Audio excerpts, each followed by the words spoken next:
We are live. We are in action. We don't care if it's legal tampering period or if it's illegal tampering period.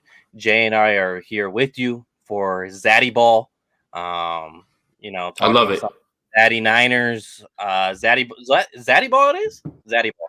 I thought Streets was telling me the sources were telling me it's Zaddy's football. I like Zaddy Ball. So it was a variation of that. So in typical source fashion, when you get things wrong, you always just say the information changed at the end. So that's what I'm going to say. Yes. Everything was still up in the air. So the pen hasn't hit the paper yet. Everything's fluid. Zaddy Ball it is. All right, so make sure you guys hit that like button. Make sure you subscribe to the channel. Remember, once again, we are streaming on both channels. Jason's channel, my channel. My channel's at Leo Luna. Jason's channel's at Jason Aponte. So that's where you can just find us. Very simple. We're not hard guys to find. So let's get into some Zaddy Ball here. Laken Tomlinson is a New York Jet. You're out there in that area. What's the conversation like in the streets? Obviously, you know the conversation in terms of 49er fans losing Laken Tomlinson, who just came off his first Pro Bowl. But what's the I'm assuming it's the excitement that you're hearing over there, correct? Well, Leo, let me take you through how it works when I open my door. When I open my door, there's a bunch of screaming women that I have to walk through just so I can get to my car, so I can take everybody to the school and stuff. And and then from there, the street starts talking. No. Opens the door. And I'm just like, come on, it's 8:30 in the morning, guys. Like, I have to get her to school. Like, how long have you guys been out here? No, so it's more about right now the questions that I got from all the Jets fans. Okay, what do we expect? Well, what you'll expect is a durable, reliable guard who understands the scheme. He's going to fit right well. He's going to fit perfectly in with the Jets. As we know, they're running a variation of the Shanahan scheme. The one thing that people didn't understand is that apparently Laken's going to move over to right guard. They're going to keep Elijah Vera Tucker at left guard. That makes some sense. Elijah Vera Tucker's a stud. So now you've got both right there. Left guard, right guard done. Forget the fact that you already have Mekhi Becton. You've got studs. Like the Jets have done a great job. I mean, they even went as far as signing Leo's favorite football player of all time, DJ Reed. And they're making moves, man. And they just Jordan Whitehead as well, too. So the Jets are moving. CJ Uzomah. There's rumblings that Chandler Jones is going to be next. And that's, so the Jets are doing well. Basically, all of the questions I got about Laken Tomlinson is what do you expect? What you expect is a reliable, durable guard who is going to play very good football for you. Happy that he got his bag. Happy that he's going somewhere where he has familiarity. Because we had all thought, well, wouldn't it just be Miami? Well, you forgot about the Jets, too. And that's some of the stuff that goes on, especially when whole coaching staffs under Shanahan are going to be moving. They're probably going to reach out to their guys that they know understand the system and they know can hit our running. So, I'm happy for him. But, most of the questions I got were just, what are you getting? And what you're getting is a professional guard who is going to be in every single game and give you a good time when he's there. So, congratulations to the Jets. Congratulations to Lake, man. Yeah.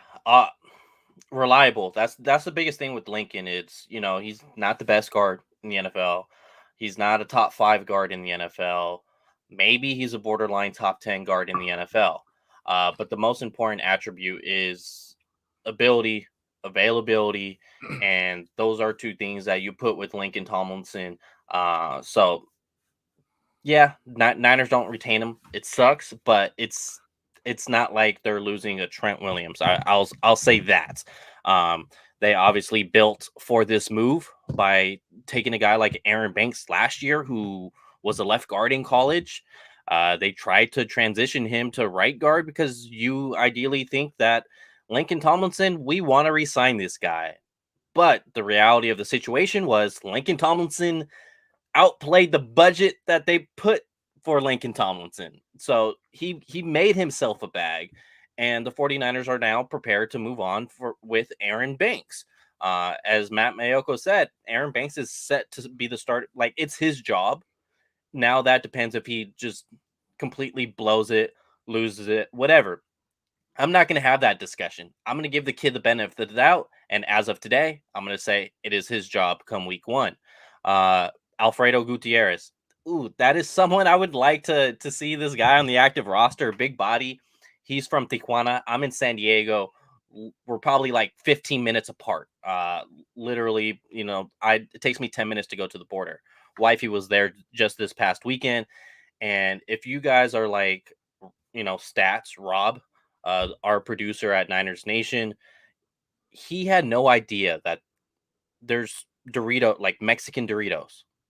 He had no idea that there was Mexican Coke, Mexican hot Cheetos. Like, the Mexican Doritos, they're not the same. I say Mexican Doritos because it's not the same Doritos here in the US. Luckily, I'm in San Diego, so any little Mexican grocery store I go to, I have it there. It's obviously, a couple dollars more here than being just $1 in TJ. But if you guys are ever in the area, get the Dorito. Like, literally, the Mexican Doritos are so much more fire. The Coke, and it's too. Coke out of the bottle. Yeah. Out of the bottle. It's Coke out of the glass bottle. Like, the glass bottle Coke is different than when you get it in Mexico. It's completely different. I've only been in Mexico once, but I remember that vividly. You guys don't have it. Well, you guys have other stuff in New York. You guys are way more cultured than San Diego. It's Mexican food, and that's it in San Diego. Not that I'm complaining or anything, but I'm Dominicano.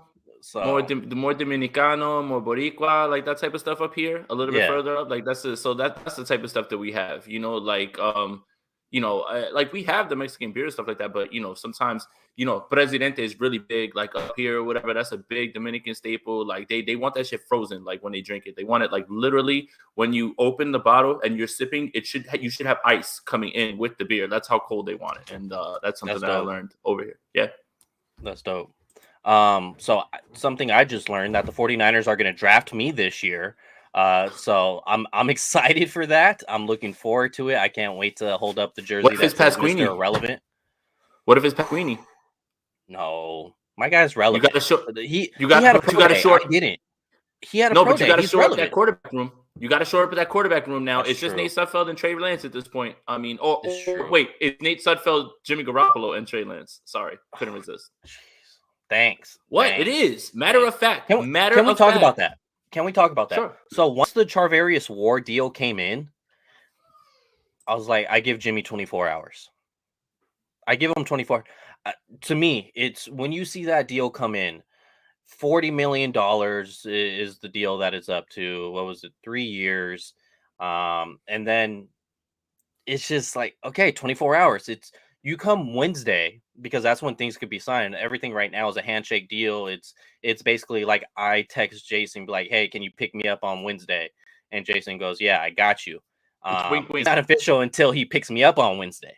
So, so with this situation, it's the 49ers. They can't just come to this agreement with Charvarius Ward come Wednesday and then be like, wait,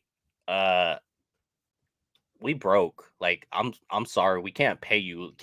Is there like a 5-day, window that you're waiting for us, that so that we could settle our monies? Like, is there some type? No, Charvarius Ward is obviously going to go get a bag somewhere else. Maybe he gets more money, things like that. So to me, it signified 24 hours. Jimmy's on the move, or at least before these contracts become official on Wednesday.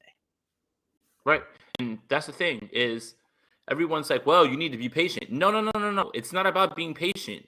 You have until tomorrow when the league year opens to be under the salary cap. And you've already leaked the fact that you plan to pay Charvarius Ward.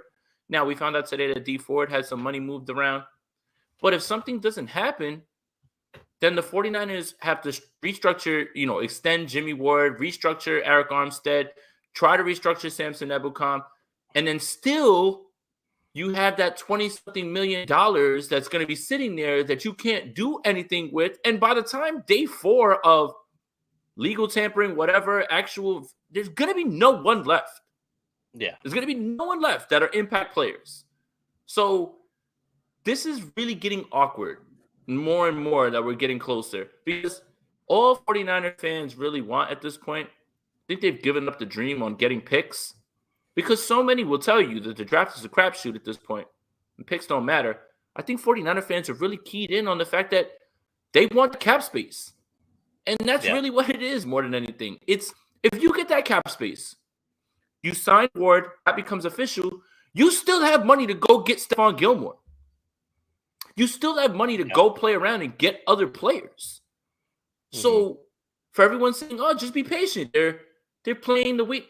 It's got to be done by Wednesday. Tomorrow, they have to be under the cap. Tomorrow. That's not my opinion. That is the NFL rules.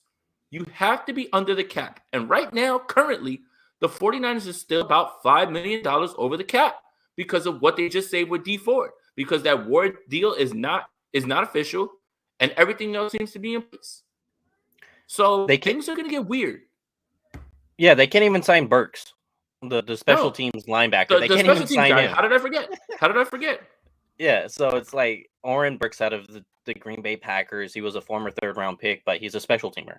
He's not, albeit injuries, which knocking on wood here, that he's not going to be playing on the first-string defense. He's a special teams guy. They can't even sign him if they don't free this deal up with Jimmy Garoppolo, and that's why I think as soon as the Ward signing hits, well, not signing, but agreement, once that hit the news, I gave it 24 hours. We'll see. Obviously, they have a little more than 24 hours if we want to be technical, but it's a done deal. It has to be moved.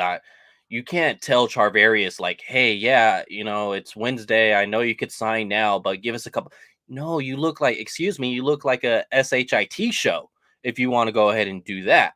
And he could easily walk away from it. And what he got from the 49ers is a deal he could get somewhere else from someone that maybe got left at the altar in the cornerback market, maybe the Raiders, things like that. So we'll go ahead and see. We have Sean asking us if we've ever had Spam Musabi. I don't have spam. The fact that Leo can't pronounce it, I would probably bet no. Yeah, like don't shame me, Sean. I don't eat spam.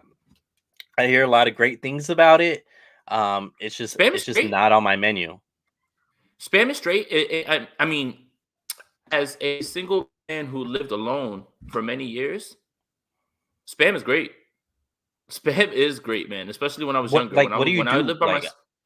I'm gonna look completely uneducated. So okay. So basically, it's a block of meat, right? And you just take it and you cut it, and then you slice it up and you throw it in some oil and you fry it. And then you can get saucy with it, throw it with some French fries. You can throw it on a sandwich, whatever you want. It's an all-purpose poor man's thing, right? Like, but it's still that's it. You know the vibes. When you live by yourself at 21 and you work at Foot Locker, you aren't exactly rolling in the dough. Right? Like your money is, especially when you're in that 21-year-old mindset, your money is set to, okay, I've got enough money to get myself through meal to meal to meal, but also how do I hang out at night? I'm about to go out with this girl. Like I'm about to go meet, like you, the way you allocate money and the way you budget things is different, right? You'll spend some more money to take a girl out. That means you got to eat spam maybe 2-3 times that week. You know what I mean? But that's 21-year-old Jay. That's a long time ago, man. That's a long, long ass time ago, bro. So spam cheaper than just getting like chicken? It depends. Spam's easier to prepare. that's another thing too. That's another thing, right? Like chicken, you still gotta do shit. You gotta wash it, you gotta season it, you gotta you gotta cook it, and then you gotta clean, right? With Spam, it's just like literally smack that thing out of the can, cut it up, and throw it in the oil, let that shit crisp, and boom, you got your meal, bro. Like you make it with mac and cheese, something like that. But that's not something you serve a woman coming to your house. Yeah. Like when you broke. Hey, maybe in Hawaii though. Sean can answer this for us. Maybe in Hawaii it is a dish. Well, I mean, if he has a different way of preparing it, that's why that second word is the one that's unfamiliar to me. If there's a different way to prepare it, then it could become a delicacy real fast, right? I'm just trying to put you in the mind of young ass Jason. Yeah, see, there you go. So Tony, talk to us, man. What is it? Yeah, I got no clue. Let's Big D here. Appreciate you for the contribution. 5 comp picks. Yes. 4. But no, because it's 4. Like Jay said, one of those 3rd round comp picks is going to Trey Lance, and that's something I completely forgot about. Initially, I was like, hell yes, 49ers are going to have 4 top 105 picks in this draft. 4 on day 2. Let's go. Let's get some starters here, because that round 2, 3, and 4, you're going to find a bunch of starters in the league in those rounds. I would not be shocked if there's more starters that come out of round 2 than round 1 in the NFL. As far as longevity terms, not year 1, but longevity, having say 2, 3, 4 years as a starter under their belt. I wouldn't be surprised if there's more guys out of round 2 than round 1. So one of those is going to Miami. We're not sure. No one knows if it's pick 102 or pick 105 yet. That's going to Miami. Obviously, I hope it's pick 105 going to Miami so that the 49ers get 3 picks ahead. But it's kind of funny. It's ironic because one of those is going to Miami for Trey Lance. And then they get one right back because of Mike McDaniel went to Miami. So that's just how the things come full circle, or if you're Kyrie Irving, you don't believe in circles. So I don't know what analogy he'll use in that situation.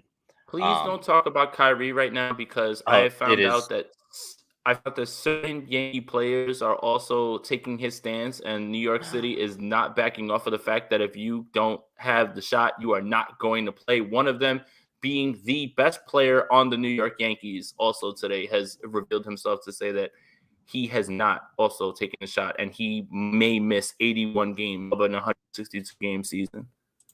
Big time Yankee? The biggest Yankee. Judge? Yeah. Oh, yeah. No. The Red Sox have more players that are unvaccinated right now at this point.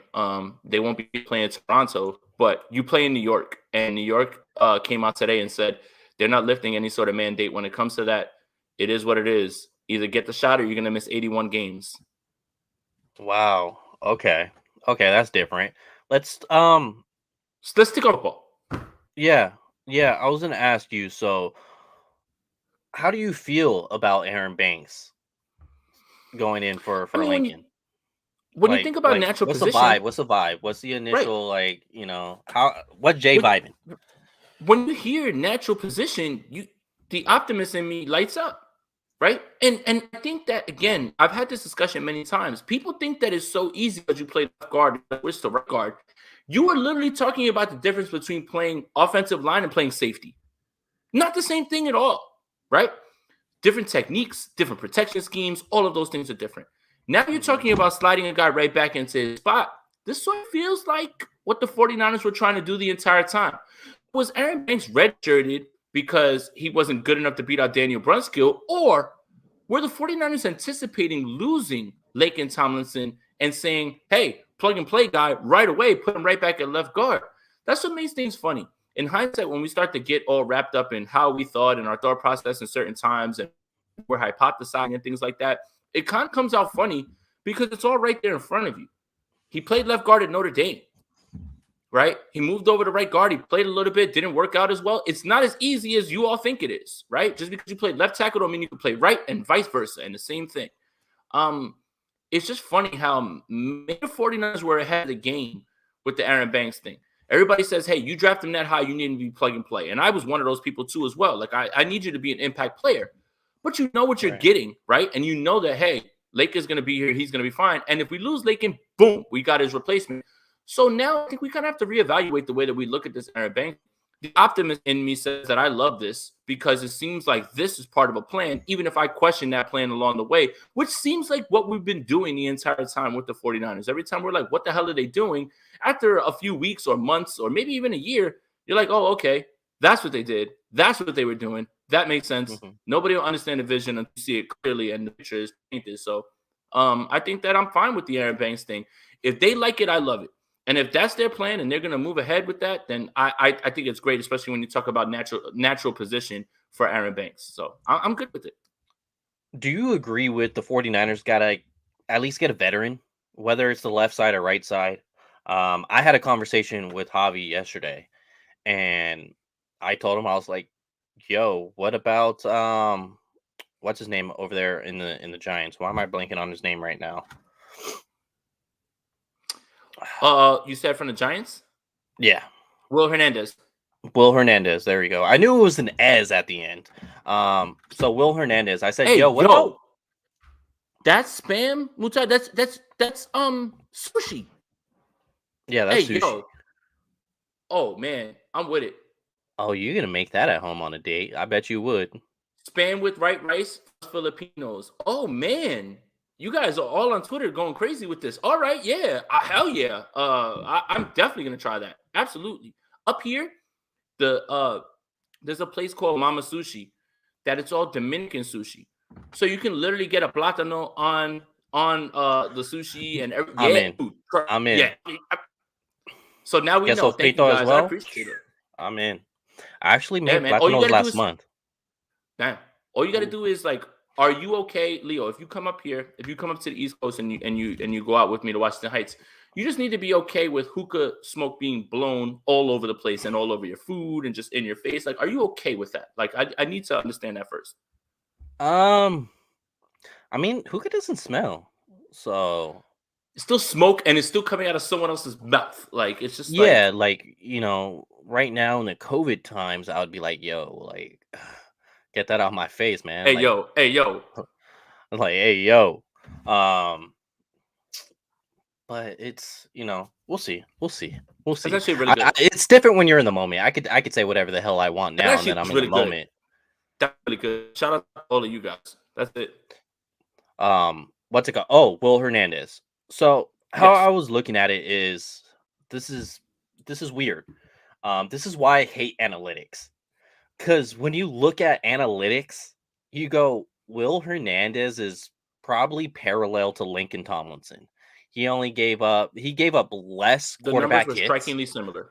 Yes. Less quarterback hits, less one more sack than Laken. Keep in mind, Lincoln's playing next to Trent Williams in a Kyle Shanahan scheme in an offense where Jimmy Garoppolo gets rid of it within 2 seconds compared to Daniel Jones. So it's like, man, is Will Hernandez like a vet that you think can, revive his career, kind of like Laken did when he came over from Detroit? Is that something I'll say this. Look, and that's a great way to look at it. That's a great thought process. The way that I'm looking at it is what the 49ers need to do if they're going to continue to move on with rookies. I can't believe I'm going to say these words out of my mouth, but I want to make sure that I articulate them clearly so it doesn't come across wrong. They need someone like a Tom Compton behind that player.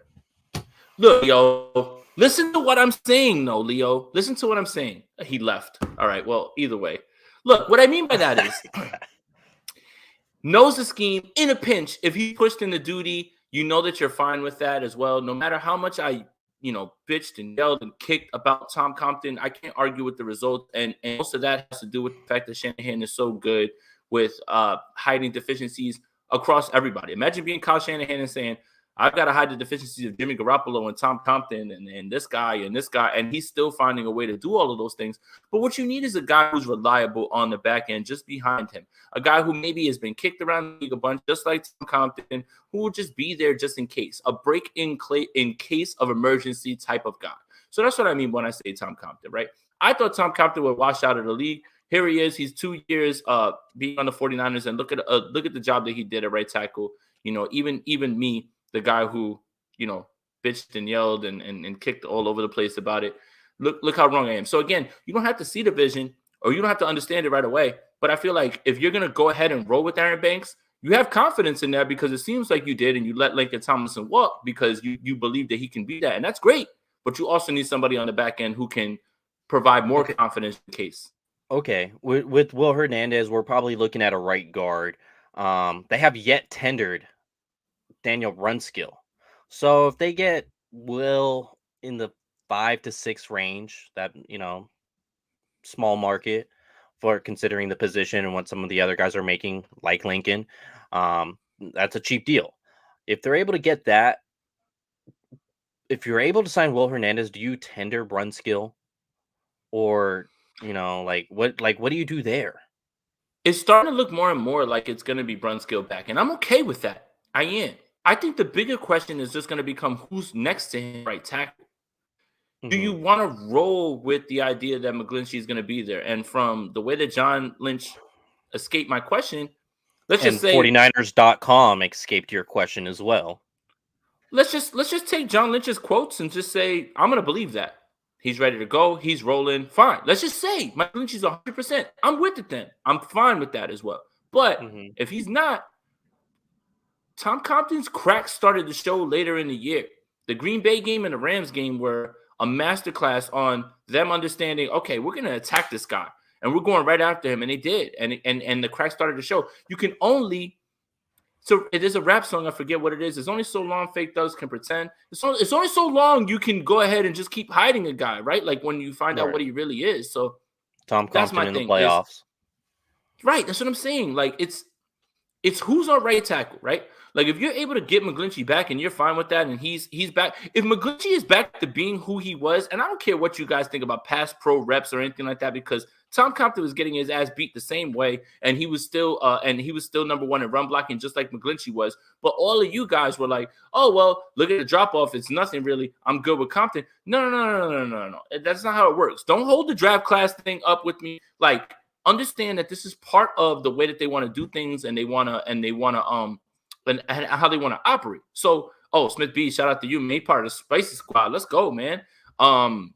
So yeah, I mean, it's just more about I'm warming up to the idea of bringing Brunskill back, but the bigger question is who's the right tackle, and is McGlinchey going to be back to his form, because they need him to at least be back to that form, and if he improves, then it's an absolute dub. But we can't expect that. What we need to be able to at least set our watch to is consistent production from the right tackle position, and I think that's the part that is a little bit worrisome when it comes to me. I hear you on that aspect, as far as like you could only hide certain players for so long. Are you rolling with Mike McGlinchey, like the hopes of him playing? And as of right now, we haven't heard anything concrete. It's just kind of the vanilla answers. It's just you gotta get Jimmy's cap off the books, man. I get excited to spend, and then I realize it's not payday yet, so I can't spend any money. That's what this situation feels like. It's basically like borrowing. Like, yo, let me hold $50 until Friday when my check clears, so I can, I'll pay you back on Friday. I will gladly pay you Friday for a cheeseburger on Tuesday. Yeah, this is rough situations right now. See, this is something I don't have a problem with. I'm a Chiefs fan from Jamie Boy. I'm a Chiefs fan, and Ward was good. He just struggled versus Jamar Chase. That was a tip pass, though. Does anybody remember that Jamar Chase touchdown in that game? Because I do. It was a tip pass that bounced off him and like went to Jamar Chase, and it counted for all of those yards, man. And really, it only looks bad because Ward did the gritty when he made a play on Chase, and then Chase scores on that, and then he does the gritty. But I posted his stats today. I'll go through them real quick just so I can so we can talk about Ward a little bit more, just because I had to like go ahead and look into him myself a little bit more. I'm not gonna sit here. I like Ward. Chiefs, they play a lot of big games. They're on prime time. Mm-hmm. They 4 straight AFC championship appearances. I've seen a lot of Charvarius Ward through the years, and you know what my first memory of him is? What, getting hurt by Emmanuel Sanders in the Super Bowl? No, when he was a member of the Dallas Cowboys, The Cowboys in a preseason and game, Richie James and Nick scored Mullins, the touchdown. Yes, man. But shout out. I believe it's Sam Madison, who was the Chiefs defensive backs coach, because you could see Ward has really developed over the years, and Sam Madison was a hell of a player in his prime as well. So I think Ward's just his career's just going up rather than signing guys like Sherman, who's on the decline, past their prime. So I think that's what it is. This front office identifies somebody who is moving in the right direction, and I've got some stats to back that up. Next Gen Stats sent out something today about Charvarius Ward. Charvarius Ward has forced the highest tight window target rate, 37%, as nearest defender since entering the league in 2018. Meaning their separation that receivers get is not much. 37%. Wolf. So you got to go. So take down the live chat, and there should be a join button next to my video, right there. So you can join and you can hit that. And then, like, when I start doing the call-in shows, which I'm gonna start doing next week, the Spicy Squad gets to call in first, and they're gonna have priority over all that. So that's one of the things that you get to do with it. And also you'll be able to send out emojis, probably be mods on some of the videos as well too. So check that out. But I believe if you take down the live chat, there should be a join button next to my next to the video somewhere where you can actually join in just like that. And if you can't, then it's got to be done on youtube.com. I'm sorry. I wish I had a better answer. But Charvarius Ward, when you see that 37% tight window percentage, it's about separation. And it's about not giving up any sort of separation. And is that a good thing when it comes to man corners? Yes, absolutely. So in coverage, completion percentage allowed, 44.8%. That's second in the league compared by Next Gen Stats. Average target separation, 2.0. That's first in the league. Tight window rate, 46.3. That's first in the league.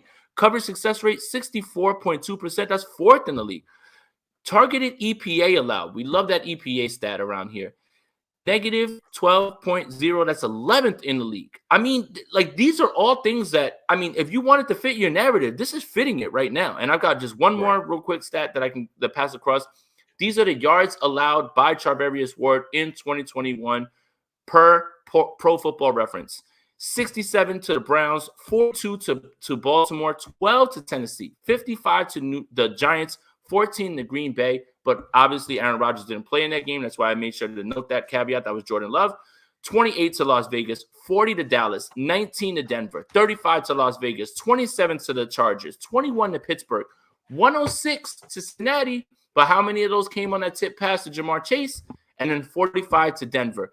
That means Charvarius Ward has given up more than 55 yards in one single game in 2021, only 2 times out of the games that he's played. I think you take that all day. And I think that for people who are sitting here saying, hey, he's a clone of Emanuel Mosley, that's not a knock.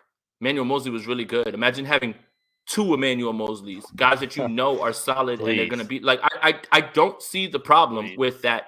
And if you guys are upset about the pay, then see what Leo said earlier. I think this front office realized that they have an ascending player here, and they have someone who is moving up and he's playing well, and he's only 25 years old, man. I would take that risk all the time, man. And I'm sure, because we haven't gotten the contract details because they're not out, I'm sure that Parag, Jed, those guys have built-in outs for them at any time where the money, it always comes out. The money's going to come out first, and everyone's going to say, oh, my God, everybody overpaid. And then when you start to realize how the contract breaks down and how things are, that's when you realize, oh, it's like a year-to-year thing.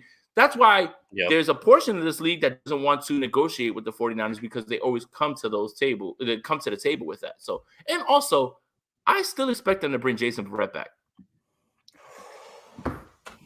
Jay, we're talking about Ambry Thomas going from cornerback 2 to cornerback 4.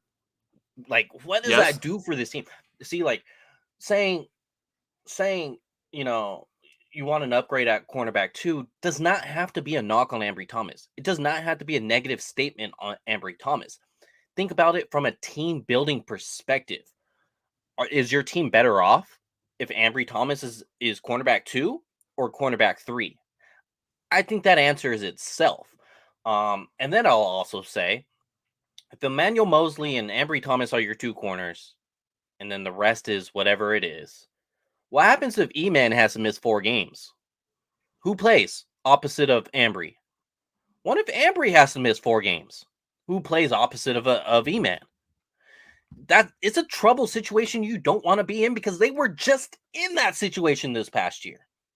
You want to move on from that. You're done with it. They were in that situation the year before as well. 2 years back to back. Now you get a 25-year-old with an Emanuel Mosley. Like, yes. The next question is going to be, who's the nickel? And that seems like it's going to be the biggest question. I would say, oh, well, maybe when you want to have your 3 corners out there, maybe Ambry goes on the outside. E-Man comes in. No, let's get crazy. Inside. But that doesn't seem like the 49ers have been wanting to do that with Emanuel. Let's get crazy. Talk to me. Come on. D-Man. Verrett on one side, Ward on the other, Mosley in the slot. Sheesh, man. What are we talking about? Like, and what 49er fan would be mad at that? How can you be mad at that in any way? I understand. Coming off the injury, you're worried about Verrett. That's fine. ACLs are way easier to bounce back. I hope so. Bro, you better show some nipple. I hope so. Hey, I picked the lowest for no reason.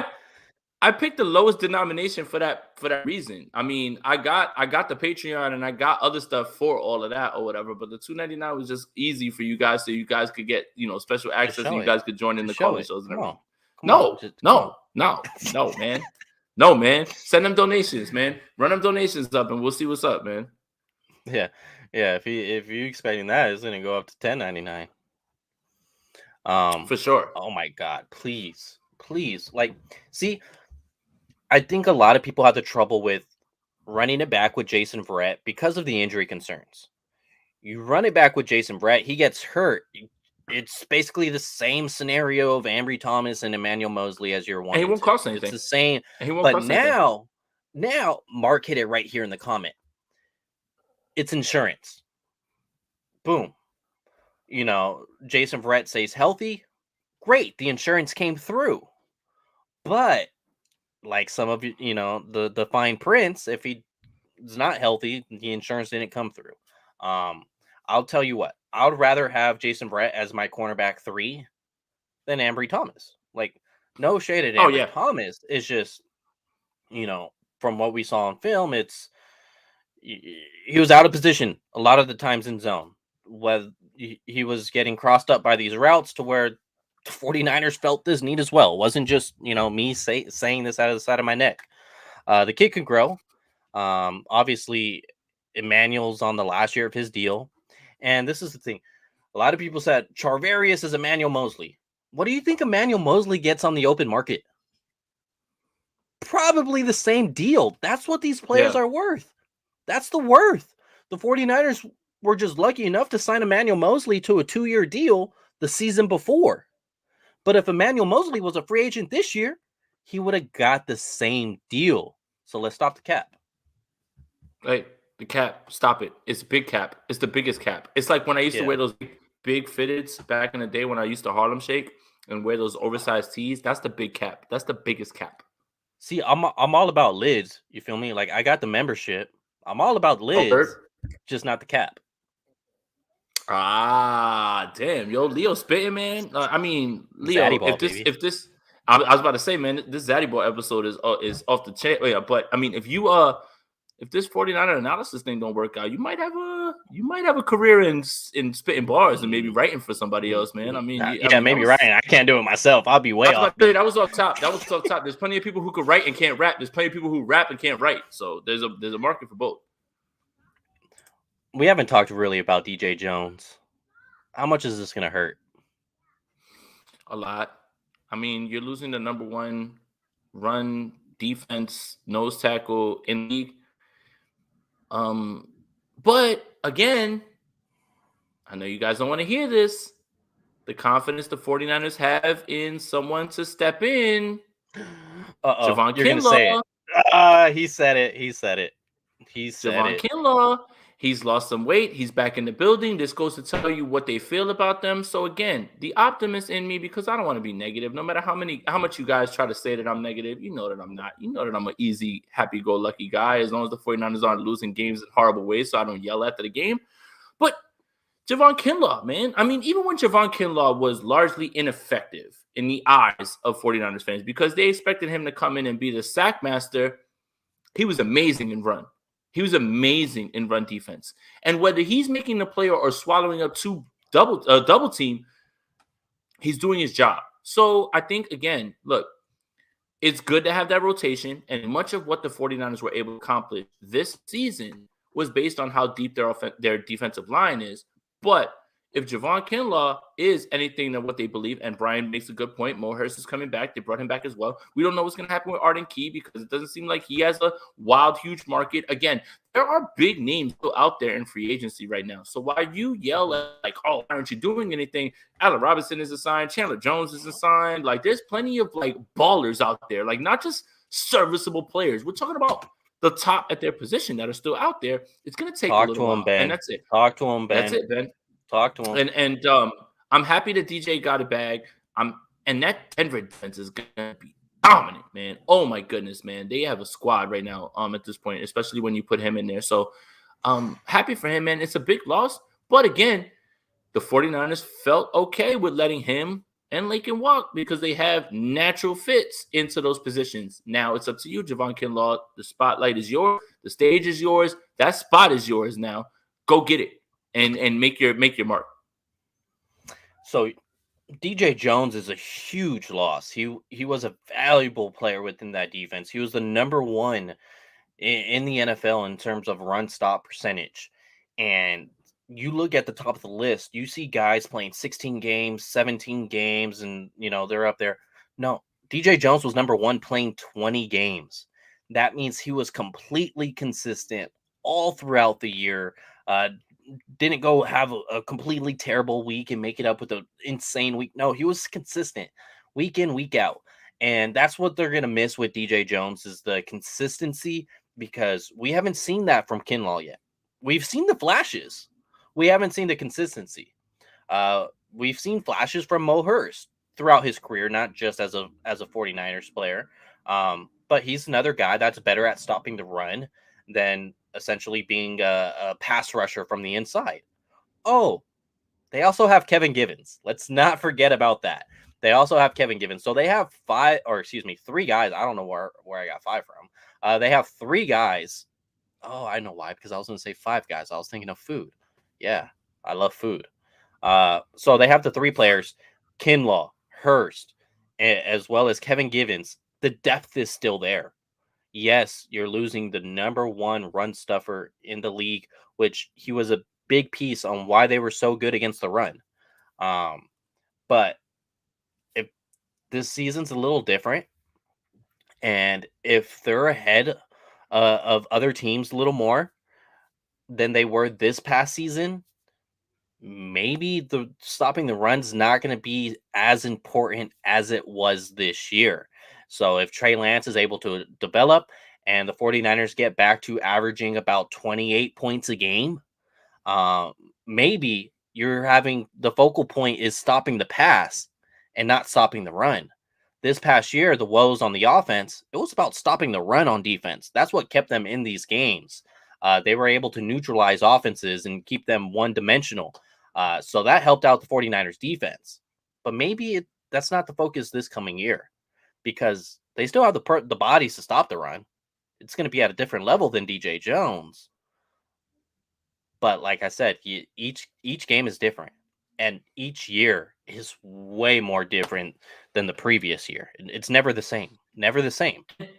And DJ Jones became a bit of a luxury because he was injured the year before. I think everybody saw the potential. But it's crazy because when I was doing prep for the Packers and I watched the home opener, I watched Javon Kinlaw like blast through blocks, and I'm like, oh yeah, Javon Kinlaw on the 49ers. Hey, you had to squint like J.R. Smith. I was like 99. I was like, Buckner? I was like, oh, wait, that's Kinlaw, like using a spin move to create pressure. And I was like, oh, there he is. So I think that's a testament to how well DJ Jones has done. And I think that the 49ers have a plan. We don't know what the plan is. We can't disagree or agree with it just yet.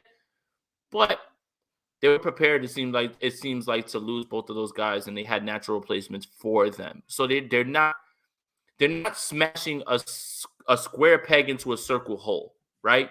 Like, they've got guys that immediately fit in that position. Now, whether they pan out is something completely different, but the vision is very much in line with their skill sets and what they do well, and it seems that the 49ers were prepared for it. So, again, I'm going to take the optimist route, and I'm going to sit here and I'm going to say there's a replacement for that.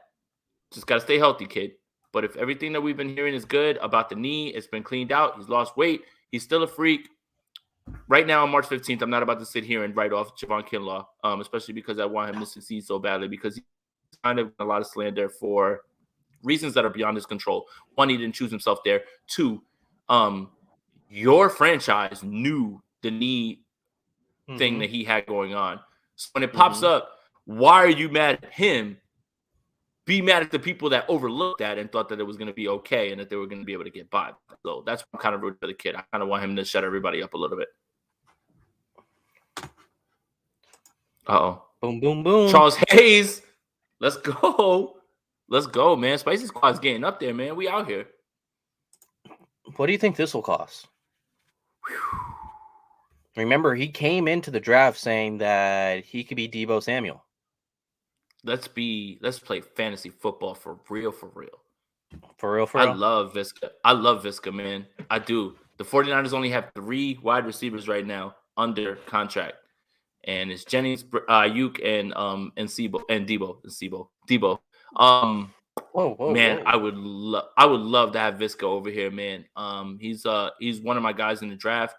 He's electric with the ball in his hands. Just find a way to get it to him, and very much like Debo. It's not fair to say that you can be Debo, because what Debo just did was completely impossible and is literally used like Debo. Oh, yeah. No. He said that because he understands utilization is completely different, but it's just utilization is one word, production is the other. You gotta see the difference. Utilize, produce. Utilize, utilization, production, 2 different things. Oh, but I love this over here because he fits with the yards after the catch thing. That's why when people keep bringing up Jarvis Landry, they're like, "Oh, isn't this the prototypical Kyle Shanahan guy?" No, he's a possession guy. He's not a yards after the catch guy. He's a possession guy where you get to the spot, you catch the ball, and you get down. You have strong hands, and that's it. Like, you're not trying to do anything with the ball in your hands afterwards unless you have nothing but green grass in front of you. So for me, Landry doesn't necessarily fit as much as Laviska does. Now, the question begs itself, Leo, and I'll pose this to you. Do we feel better about Laviska than what he really is? And that's the part that kind of scares me. So it depends on whatever compensation you would have to send over there. I love the idea of Laviska. I do. But that doesn't mean that he's going to work. And that doesn't mean that he's ready to go. So that's the part that I think, if the Jaguars are willing to move away from him so quickly when they were so excited to get him, just because they just signed Christian Kirk and Evan Ingram and Zay Jones, then that's not good, right? Like, nothing against Zay Jones, right? Like, nothing against him. He had a very good year this year with the Raiders. And Christian Kirk, who knows what Christian Kirk is, right? I think the Jaguars, I think Balky is Balkying. I don't know what they're doing. Like, if he's going to get that per year, then Deebo Samuel needs to ask for 3 times what he got. If he got 20, then Deebo should ask for 60. Like, Jesus. That's the difference, man. Yeah, it's just, I don't understand it. 4-year, $400 million contract. There's 2 receivers that make more money annually, more than Christian Kirk. Their names are DeAndre Hopkins and Julio Jones. What on earth are we doing here, guys? Why are we doing this? Allen Robinson is not in any quick mood to go ahead and sign somewhere else. Why? Christian Kirk just got $20 million. I'm better than him. And yes, Allen Robinson is. He can go ahead whatever he wants at this point. So let's see what it takes to get Shenault. But I would love Visca. If we're playing fantasy football, I think positionless football, where you line them up, I think it would make it. It would take the emphasis off of Debo and stop putting hits on him as well too, somehow making him more efficient. So I would love that. Is Bulky the type of guy to give Shenault to the 49ers? Nope. I mean, Matt Mayoko asked him a question about, while we were there at the Combine, about a time with the 49ers, and Bulky answered and was like, oh, a familiar face, I know you. And he said all the things that, could better answer. Love my time there. We fell short. Obviously, it's the results business. But I'll never forget the times we had there. Feels rehearsed. I don't think that he ever wants anything to do anything with the 49ers, especially if giving them something that would help them advance on offense. Because look, like Shenault has 600 receiving yards in each of his first 2 years. And last year, wide receiver threes don't do that. Wide receiver threes don't do that. Like Kendrick Bourne never got 600 yards as a 49er. So other wide receiver threes don't do that. Juwan Jennings didn't get 600 yards last year. That's what I'm saying. And if you guys love like Trent Sherfield and like guys that are like no disrespect to him because he played well in camp, I'm pretty certain Laviska can do more in terms of production than he can. Yeah, especially after the catch. I like that catch. I love that lucky lefty 80. I would love that for fantasy football, man. Let's just sign everybody, man. Sign Allen Robinson. Sign Tyrann Mathieu. Wagner. Sign Wagner. Trade for Laviska. There's an offensive lineman that's out there that is about to get paid that we just completely are forgetting about. You just bring him in. It doesn't even matter. Like sign everyone, man. Stop acting like cap exists. Stop acting like stop the cap on the salary cap. Okay, there it is. Boom, bingo. Sign everyone. Sign everyone. Tyrod Taylor just got signed. Cool. Who's the backup that's out there? Sign him. Bring him in, man. Forget it. Let's go. Marcus Mariota. Sign him. Mariota. Sign him. And then you know what you do? Look at the Colts and say you got Jimmy and Mariota now. Come on. See? Play hardball, 49ers. Play hardball. Come on. Jimmy and Mariota now. Jimmy and Mariota. Now who says no? Now what are you going to do? You have no quarterback. You are not rolling. You are not rolling with Sam Ehlinger. Bring us those 2 picks. In your face, Sam. In your face, Chris Ballard. In your face for waiting. Dude, that would be so wild. Sign both quarterbacks. It's a boss move. Strong sign arm, Marcus man. Mariota. Sign Marcus Mariota to a wink, $8 million deal, and look at the Colts like that Diddy gif, and just stare at them and just say, now what are you going to do? You ain't rolling with Ehlinger? Now what are you going to do? Move. No. You need Jimmy and Mariota. You need both of them now. Work their ass. I would absolutely take Laviska. I would take Marcus Mariota. I'll take Tyrann Mathieu. I'll take Bobby Wagner. I'll take Jameis Winston.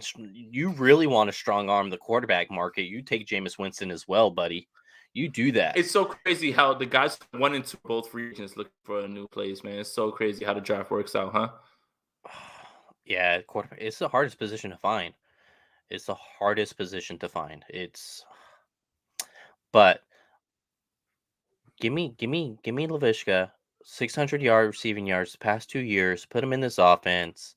Once again, it's nothing to Juwan Jennings as a wide receiver 3. But if I told you Juwan Jennings could be your wide receiver 3 or a wide receiver 4, that means your receivers are loaded if Juwan Jennings is your wide receiver 4. Hell, coming into this year, a lot of people didn't even know who he was and if he was going to make the team since he got cut after being drafted.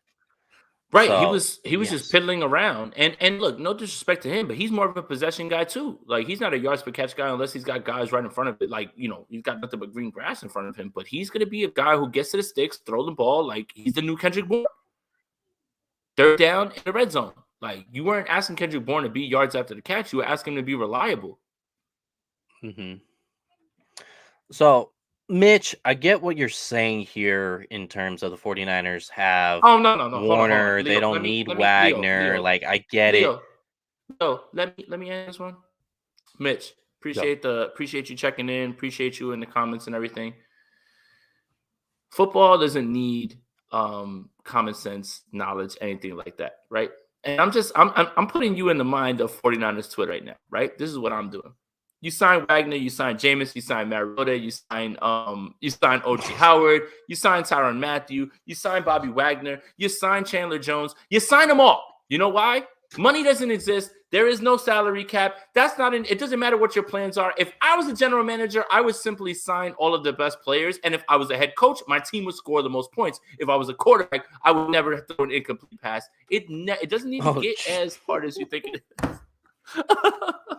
It doesn't need to get as complicated as you guys want it to be, man. I'm just poking fun, Mitch. I'm just playing around, man. Like, obviously, you have a great point. We were clearly, speaking in jest about all of those things. We understand. Although, if you want to trade Greenlaw and you want to get some picks and you want to bring in Bobby Wagner, in all seriousness, I am not against that at all. At all. Because, look, guys, we're all 49ers fans. But can't any one of you look me in the face and tell me that you think that Dre Greenlaw is better than Bobby Wagner? Can't none of you look me in the face and tell me you think Azeez Al-Shaair is better than Bobby Wagner? And I love Azeez. But come on. So as a general manager, what I would do is I would sign all of the best players. If I was a head coach, my team would score more points than the other team. If I was a quarterback, I would never throw an incomplete pass. If I was a wide receiver, every single catch I would have is a touchdown. If I was a running back, every single time I touched the ball, I would take it to the crib. It's just simple. Sometimes you guys overcomplicate football. It's really easy more than if I was an offensive lineman, I would never lose a block. I would block everybody. Like, it's just sometimes you guys overcomplicate football a little bit. And I'm just trying to tell you guys, football isn't as complicated as you guys make it seem. We done? Yeah, we're done. My bad. You got that out? Clearly that was my my rehearsed bit for this episode. Like I rehearsed all that. No, I wouldn't be against. See, Dre Greenlaw is a fine player. I don't want to beat a dead horse here, but the reason why I'm not against trading Dre Greenlaw is how he's going to be the Sam linebacker. Sam linebacker sees 30% a game of defensive snaps if you're lucky. 30 freaking percent. He's on the last year of his deal. The last year of his deal. If someone wants to offer you a 5, why not? Why not? You spent a 5 for him anyways. He's going to see 30%. I think he gets more. I think they could get a 4. Yeah, I think his reputation. Here's the thing, and this is why a lot of people get it confused about. Oh, well, you hate on Greenlaw and you love. I love Azeez Al-Shaair because of what they spent to get him and his improvement. But the reputation that Greenlaw has across this league is way bigger than Azeez Al-Shaair, even though he was injured for a large portion of his time while he's been here. Why? Because in 2019, he intercepted Russell Wilson in the red zone in that overtime game and almost had the 49ers win. And then he has the stop at the 1-yard line. So whose name across the league you think carries more cachet? Dre Greenlaw or Azeez Al-Shaair? And I think Greenlaw. You get more. I think you get more for Greenlaw. And that's the point, is you have to cash in now before – if he gets injured again this year, you're not going to get anything for him. And then what do? Extend him? That would be the 3rd straight year that he's been injured. So while he has cachet, while his name rings bells across the league, you cash in on that. And that's all it is, really, more than anything. It's not that he's a bad player. It's that 49er fans tend to overrate him a little bit. But his reputation precedes himself across the league in front offices, and that's why you cash in on that. That's it, more than anything. It's just math. Has the 49ers put a tender on Azeez yet? Nope. Restricted free agent right now.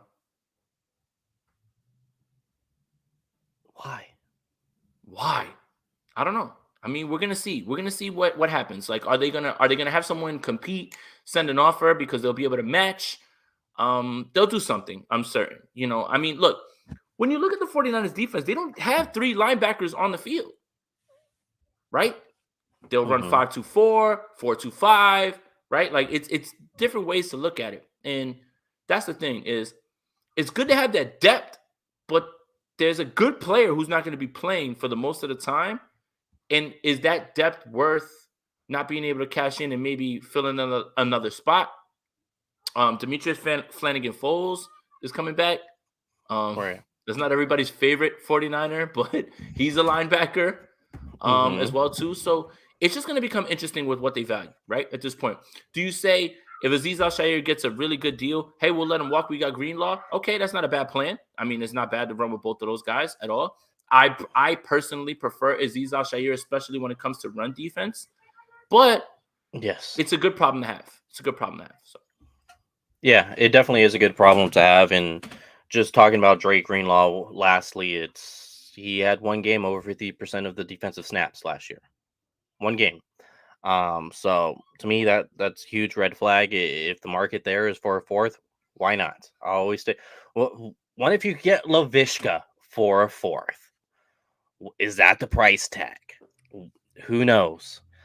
So it's, this is the fun time of the year. Like, besides NFL games, free agency, the NFL draft are literally the most fun.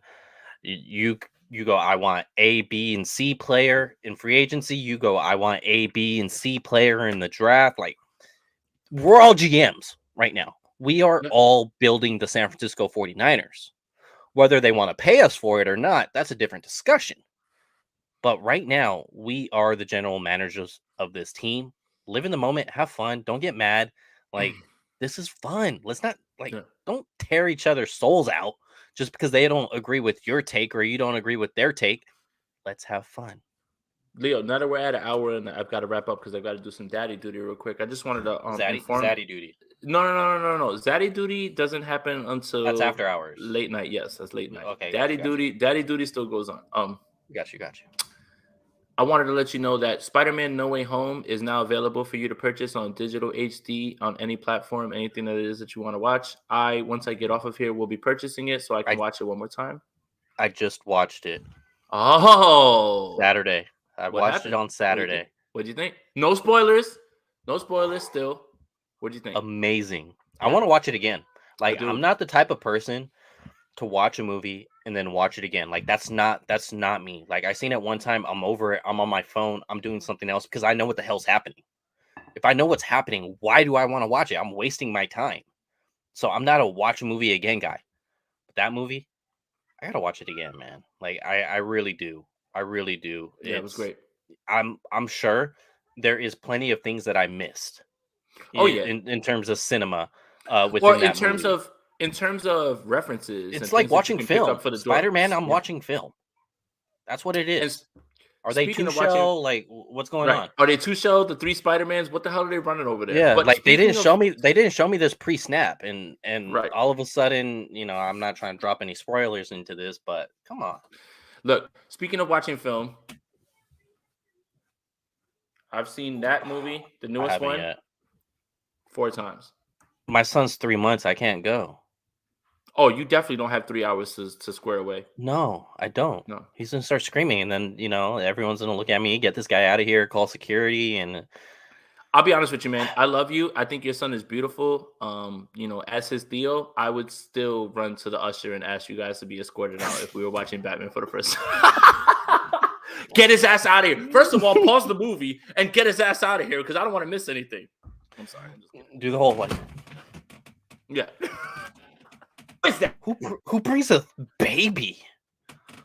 Who brings a 3-month-old? I am an AMC VIP member. How dare he? Yeah, what do they call it? Like a stub member. Something like Christ. that. Uh-oh. What happened? Not what? Oh, nothing. No. Yeah, but we should go. I think we're like at an hour 5. This is good, like a good place to wrap it. But appreciate everybody for that is here again. If you're new to the channel, if you're new to both of our channels, make sure you like my channel, Jason Aponte on YouTube, Leo Luna on YouTube. Make sure you like both of these videos because it helps us get noticed. And on my channel, if you guys want to join that Spicy Squad, let me know because next week, Vegas. Ooh, man. Vegas has some developments and some turns, man. Next month, that's where we're going to be at, where we're going to pull up. For anybody that's going to be at the draft, Leo and I will be at the day 1 event, the day 2 event as well, too. I got to see how much I'll be there at the day 2 event because, your boy's Zaddy. No, your boy's credentialed. So he'll be able to be in the place. So let's see what's going on. But for anybody who's going to Vegas, Leo and I will be out there. Come have a drink with us. Let's talk and let's watch this first round where the 49ers have no picks, so we can just enjoy ourselves like more than anything. Yes, Fred Warner, Elijah Mitchell. Fred Warner and Elijah Mitchell will be there as well too. It's being hosted by John Grant Chapman, Grant Cohn, Eat Sleep Fantasy, and Cooperative Media Network are the ones that are running it. Shout out to them, man, and they asked us to come out there. So We're going to go out there, show face. We're going to talk some football, have some fun, have a drink or two, enjoy Vegas a little bit. So if you guys are going to be out there, make sure you tap in with us and you pull up.